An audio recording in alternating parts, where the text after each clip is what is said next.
Kisah Sunan Kalijaga yang sempat menikah dengan Nyi Roro Kidul memang menarik untuk dibahas.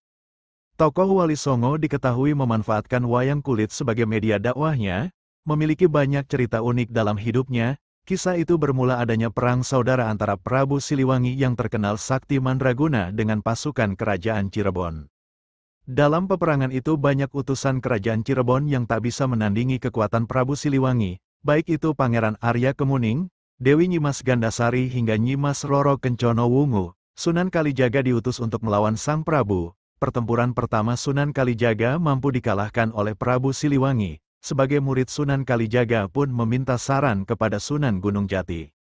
Sang guru kemudian mendapatkan petunjuk untuk menggunakan tombak Karera Reksa, sebuah tombak sakti milik Nyi Roro Kidul atau Dewi Nawang Wulan. Dewi Nawang Wulan sendiri adalah anak dari Prabu Siliwangi sendiri dari istri keduanya, Ratu Palaga Inggris. Lalu Sunan Kalijaga diutus untuk meminjam senjata tersebut kepada penguasa pantai selatan itu. Hanya dengan pusaka tersebutlah pertempuran Sunan Kalijaga dan Prabu Siliwangi bisa berakhir dengan kemenangan dari Sunan Kalijaga. Bukannya memberikan senjata, sang penguasa lautan tersebut meminta untuk dipertemukan dengan Raja Panatagama atau sebutan Raja Cirebon. Ternyata usut punya usut, sang Dewi memendam rasa untuk Sunan Kalijaga. Hal itu pun diketahui oleh sang guru yang kemudian membawa Nyi Roro Kidul ke Kaputren. Saat meminta pusaka Dewi Nawang Wulan tak ingin memberikan pusaka tersebut, bila bukan kepada sang suami. Lantaran hal itu Sunan Gunung Jati memerintahkan Sunan Kalijaga menikah dengan Dewi Nawang Wulan. Sang murid pun menerimanya, hanya saja sang Dewi mengajukan syarat sebelum pernikahan.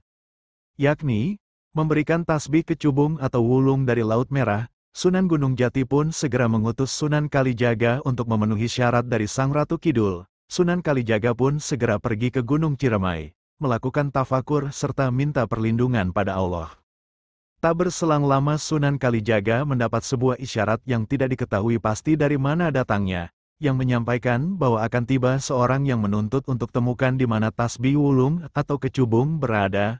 Setelah ditemukannya tasbih tersebut, barulah kembali dan melangsungkan pernikahan. Sesaat setelahnya, pusaka yang diinginkan pun telah diberikan. Peperangan antar saudara tersebut tak bisa dielakkan, dan terbukti kekalahan Prabu Siliwangi mengantarkannya untuk memeluk Islam.